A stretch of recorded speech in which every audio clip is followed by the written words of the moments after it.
আসসালামু আলাইকুম সুপ্রিয় দর্শক, ইসলাম আমাদের অক্সিজেন পেজ থেকে সরাসরি যুক্ত হচ্ছে। আমি মোহাম্মদ লুকমান উদ্দিন মানিক।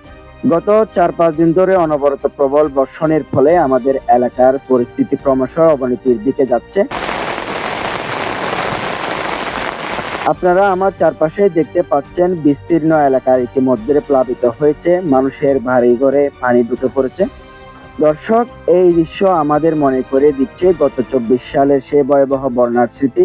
সেবার বন্যায় মানুষ যেভাবে সর্বোচ্চ হারিয়েছে, ক্ষতিগ্রস্ত হয়েছিল, এবারও টানা বৃষ্টিতে পানি বাড়তে থাকায় স্থানীয় মানুষের মনে ঠিক একই রকম আতঙ্ক বিরাজ করেছে। ঘন্টা 2 ঘন্টার ভিতরে আরো কিছু ভাঙিয়ে পড়ে যাবে। আর বহুত বড় সমস্যা হয়ে অন্য অনেকে রাস্তাঘাট নাই। আমি এতক্ষণ এখানকার বেশ কয়েকজন মানুষের সাথে কথা বলেছি। তাদের চোখে মুখে 24 সালের সেই দুঃসময়ের পুনরায় আবৃত্তির স্পষ্ট ভয় লক্ষ্য করেছি। এই দুর্যোগপূর্ণ মুহূর্তে আমাদের সবাইকে সর্বোচ্চ সতর্ক থাকতে হবে। পেজের পক্ষ থেকে আপনাদের প্রতি আমাদের কিছু জরুরি অনুরোধ। শিশু বিদ্যুতের খেয়াল রাখুন। বন্যার পানিতে সবচেয়ে বেশি ঝুঁকিতে থাকে শিশুরা। দয়া করে তাদের একা ছাড়বেন না। শুকনো খাবার ও বিশুদ্ধ পানি মজুত করুন। যতটুকু সম্ভব ঘরে শুকনো খাবার, মুড়ি, চিড়ে, গুড় এবং বিশুদ্ধ খাবার পানি নিরাপদ স্থানে রাখুন।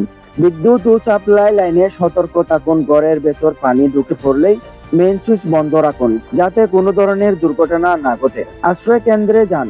পানি যদি বিপদসীমার উপরে চলে যায় তবে দেরি না করে দ্রুত নিকটস্থ আশ্রয় কেন্দ্রে বা নিরাপদ স্থানে চলে যান।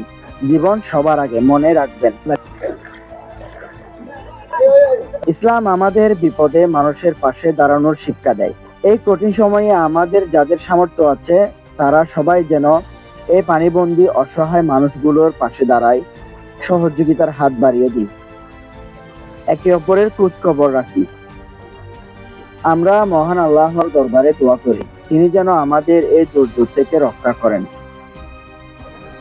আপনারা সবাই সাবধানে থাকুন, নিরাপদ থাকুন। পরিস্থিতি আরো জানতে আমাদের পেজের সাথে থাকুন। বিশেষ অনুরোধ, ভিডিওটি শেয়ার করে সবাইকে দেখার সুযোগ করে দিন, কেননা এটা একটা সতর্কবার্তা। সবাইকে ধন্যবাদ।